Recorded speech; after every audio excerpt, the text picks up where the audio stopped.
Hey friends, I'm driving solo for a special episode. Those of you who follow the podcast know I'm an attorney by trade, which means I can't resist the opportunity to make a good case. Well, recently my friend Robert challenged me directly. He said, and I quote, "If you turn me into a racing guy, everyone I know will think pigs can fly." Well, challenge accepted. So today I'm breaking down my comprehensive argument for why Formula One is worth watching, even if you've never been interested in motorsports before. Think of this as your guide to converting the F1 skeptics in your life. Or maybe you're a skeptic yourself, in which case, stick around. By the end of this episode, we might just see some pigs taking flight. So let's get started with the most common misconceptions I hear from non-racing fans. Isn't it just cars going around in circles? This is usually from people whose only exposure to motorsport has been glimpses of NASCAR or IndyCar on oval tracks. My first argument is always Formula One is chess, not checkers. It's a strategic battle played at 200 miles per hour. Each of the 24 circuits on the calendar has its own unique character and challenges. Monaco requires precision through narrow streets where overtaking is nearly impossible. Monza rewards courage and slipstream tactics on its high-speed straights. Spa-Francorchamps tests a driver's skill through its elevation changes and challenging corners. The rain-soaked turns of Interlagos create chaos and opportunity. This variety means that different drivers and cars excel at different tracks, creating an ever-changing competition landscape throughout the season. The best driver-team combinations are those who can adapt to each circuit's unique demands. This leads to my second point. The strategic depth of F1 extends far beyond the driving. A race can be won or lost in the strategy room. When do you pit for new tires? Which compound do you choose? How do you respond to changing weather? Do you prioritize track position or fresh tires? These strategic decisions create fascinating storylines throughout a race.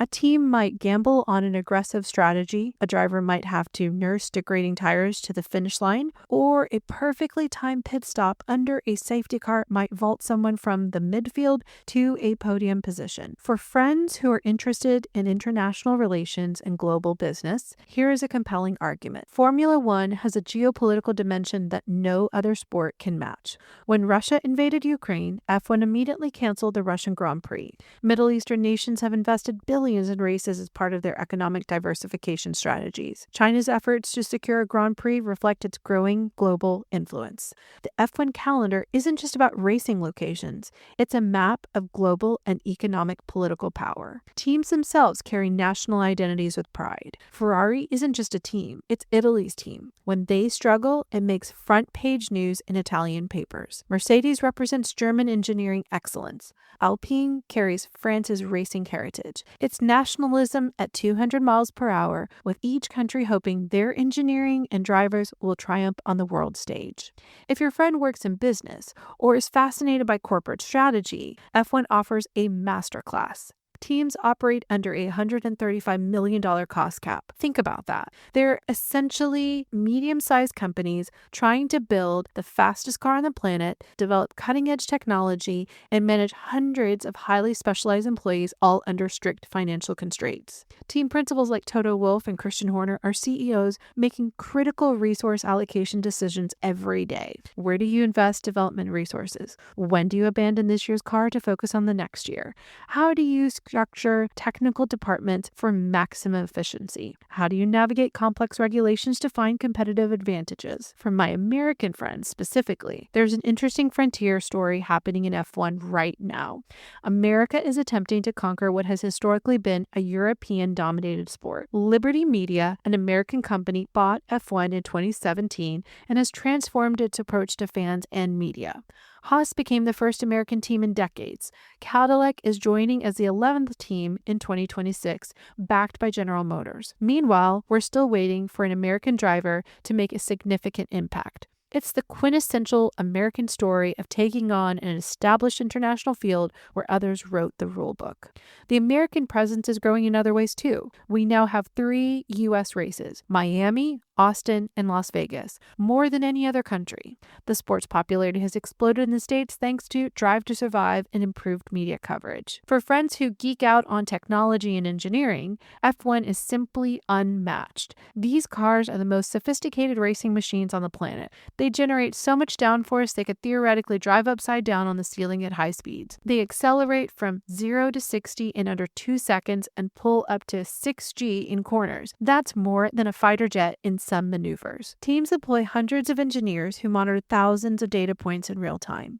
A single F1 steering wheel contains more technology than many production cars and costs upwards of $50,000. The technological arms race never stops, with teams constantly pushing the boundaries of what's possible within the regulations. What's really fascinating is how this technology eventually trickles down to road cars, semi-automatic gearboxes, carbon fiber construction, advanced aerodynamics, hybrid systems, and countless safety features all moved from F1 to road cars. The car you drive today has technology that was first developed in F1. Now let's talk about the human element, because ultimately sports are about people.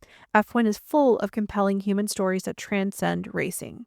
Lewis Hamilton grew up in public housing to become the most successful driver in F1 history and a powerful voice for diversity in the sport. Max Verstappen was racing in F1 at 17 before he could legally drive in his home country. Every driver on the grid has overcome incredible odds and made enormous sacrifices to reach the pinnacle of motorsport. The sport is defined by its legendary rivalries. Senna, Prost, Hamilton, Verstappen, Schumacher, Häkkinen. These battles create narratives that last decades and are studied by fans long after the protagonists have retired. And F1 drivers aren't just skilled, they're elite athletes who train relentlessly. They endure 5G forces that would make most people black out, cockpit temperatures reaching 122 Fahrenheit, heart rates of 170 plus BPM for 2 hours straight, and they can lose up to 8 pounds per race just from sweating. The next time someone says they're just driving, remind them of these physical demands. For the history buffs in your life, F1's rich heritage adds another layer of depth.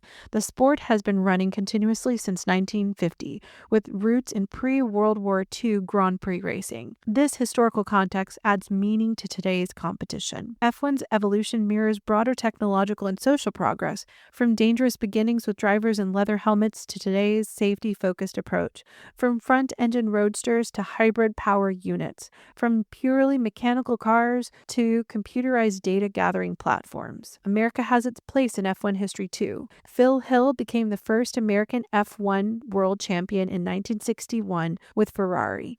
Mario Andretti won the championship in 1978, the last American to achieve this feat. Their success proved Americans could compete at the highest level of international motorsport. Formula One is also constantly evolving in other important ways. The sport is leading motorsport's transition to sustainability with the most efficient engines on the planet, carbon neutrality goals, and synthetic fuel development. F1 is also working to include more women in all aspects of the sport.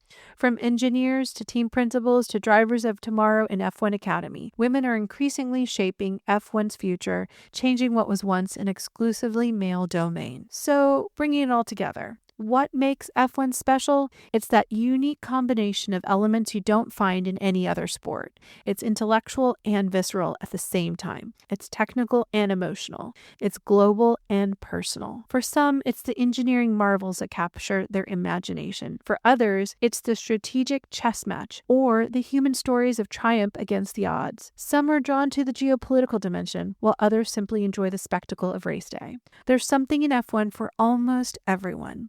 The tech geek, business strategist, the history buff, the political scientist, the sports fan, which is why I believe anyone can become an F1 fan if they approach it from the right angle. And now is the perfect time to start following F1. The racing is more competitive than it's been in years. Access to the sport has never been better, with F1 TV offering comprehensive coverage. 3 U.S. races make following the sport easier for Americans, and Drive to Survive on Netflix gives new fans the perfect entry point. So that's my case for Formula One. I'm confident that with these arguments, you can turn even the most skeptical friend into someone who at least appreciates what makes the sport special, if not a full-blown fan. Now, as for my friend Robert, who issued the challenge, let's just say he said that the pigs have sprouted wings, and he even agreed to watch the highlights from the last Grand Prix. I'd call that a successful first step in making pigs fly. I'd love to hear your experiences. Have you successfully converted any friends to F1? What arguments work best? Or are you a recent convert yourself? What was it that finally got you hooked? You can reach me on our podcast social media or email me at sabrina@2guys8girlandf1.com. And if you've got a particular stubborn friend who needs convincing, send them my way. As I said, I love a good challenge. That's it for today's special episode. Thanks for listening. And remember, every new F1 fan you create makes the sport stronger. And with that, let me say, we'll keep talking and you can keep listening in because we're just 2 guys, a girl, and F1.